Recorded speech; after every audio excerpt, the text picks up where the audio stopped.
Might get emotional, but bear with me please if you would. There have been lots of wonderful memories. The first wonderful memory is the fact that I've been able to work with such an array of wonderful young people over the entire 9 years. Some of them came with me from Lindley to continue their singing journeys, and some of them I met along the way from all over Huddersfield, but everyone has been a perfect joy to work with. Another wonderful moment, I'm casting back towards the beginning of my time as conductor. We were run by the BBC, and they said, would we be interested in being in a CBBC programme from the series Creeped Out? Well, I thought, yeah, go on then. And actually, it was my first ever acting on TV. I didn't get an equity card for it, but I remember them saying to me, Alison, look surprised.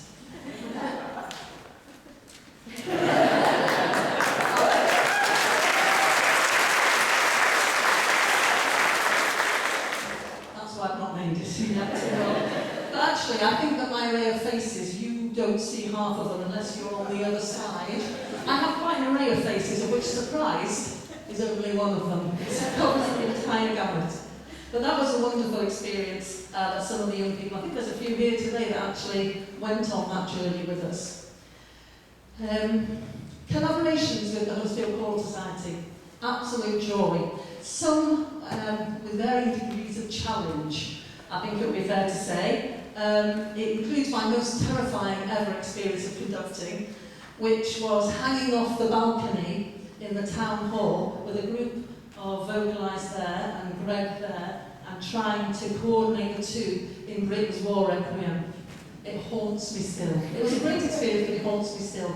And then I think the older ones will agree the most the difficult piece preparing was Monteverdi Vespers, which they did last year, but we got through. And then we joined them for up in the gallery for the St Nicholas Cantata by Britain, which was a wonderful experience. But I think tops it all, the Christmas concerts that we shared on that stage with Black Dye Band and the Huddersfield Choral Society. That will stay with me for many years. Then I put proudest moments. Well, there are quite a number, many of which, of course, take place down at the town hall with the Mrs Sunderland music competition. We've gone from strength to strength. The choir has had so many successes there now. In fact, Rhythm of Life, I don't know whether you were there, I would agree, I think that probably should have won the piece above the movie Woogie Bugle Boy, but that's only my opinion. But they won anyway, so it's fantastic. And again, casting my mind back to 2020, the Young Voices were successful getting through to the semi-finals of BBC Choir of the Year in those days when they did it.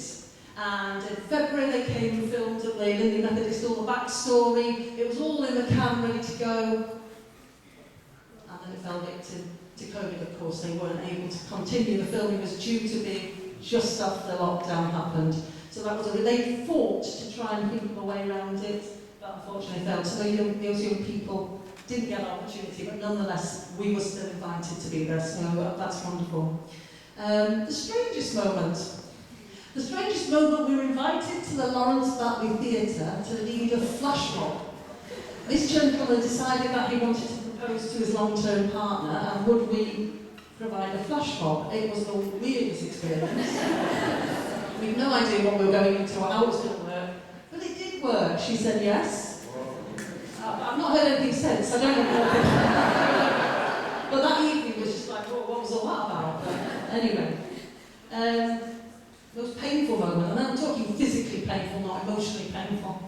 As I don't know, many of you might have been there in the church. I can't remember the church where I was, and I was literally upended, knocked over by a member of the Choral Society, and I fell heavily and got stuck underneath a pew. And I remember lying there for ages thinking, have I broken something? Can I move? Everything. It was extreme. It might have thought I died, because I did stay down rather a long time. I was just checking that I was okay. As it happened, I was fortunately, and the concert carried on.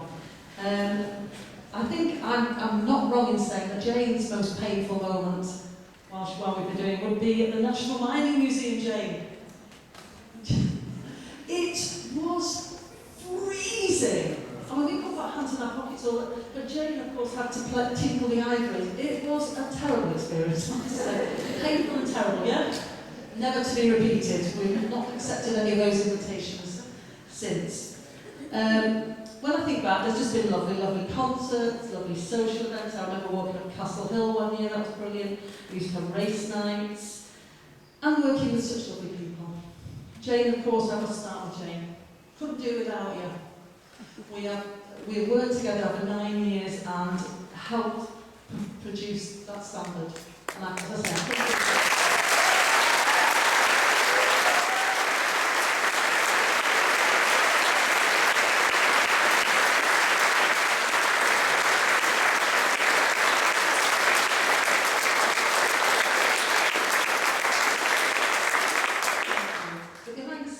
So many people that have helped me enormously that you probably don't get to see them move the chairs, or, well, some people have to do speeches, unfortunately for them. But I really do need to thank Pat, Nicola, Don, Bex, and going back to committees before, Gareth and Charmaine, Carol, Trina, Emily, Hilary. Hilary's sadly not with us this year because unfortunately she died, but she was a tremendous, she came every week to help with the invoices. We will miss her, well, we do miss her dreadfully now. And there are also helpers, Ruth, Lydia, John, Emily and more. And more recently, Rowena, wherever she is, and Colleen, who come every week to just support these young people. And it really does lift, it gives them confidence when they're singing their part. So their contribution is immense. And of course, I'm very happy to be passing the baton on to Colleen in the future. Now, what do I say about this lot here? I spoke to them on Wednesday actually because you've heard what they can do, and I have told them this is their choir. It's not, we help, but it's their choir. It doesn't matter who's standing here. This is what they do. They build friendships and they deserve to stay together. And I do hope that they all come back, minus those that are going on to university, of course, come back in September and build on the work we've done. I won't feel that my work is done unless they come back and build on that, and I shall be watching with great interest how it goes. And finally, if you will indulge me, I need to thank Lee and my family who are all here on the front row. We've had a very, very tough 2 years, as you probably know, and from good support people on the front row, including my grandson. I think he's having a great time, aren't you, Louis? Are you having a good time, Louis? Not long time. And actually, I just would like to, I didn't know if I was going to do this, but I am going to do this. My greatest supporter throughout my whole life, my mum, who came to every concert. She was a friend of the choral, she was at all the concerts I did. Sadly, this week we're approaching the first anniversary of her death, but I knew she'd be like here, and I would like to say that how thrilled I am that two of her best friends, one from Finland and one from Leeds, have come today and representing my...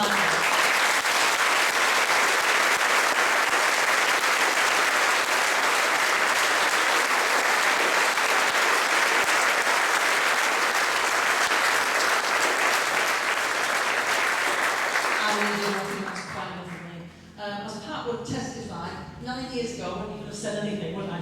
I said, I'm not saying anything, no, you say it. But we're going to conclude the programme now with two wonderful pieces, contrasting but wonderful pieces. Electricity by Elton John, from Billy Elliot, the musical, wonderful piece, and then It Wouldn't Be Right if I didn't finish my programme with Cy Coleman's The Rhythm of Life. But first, electricity.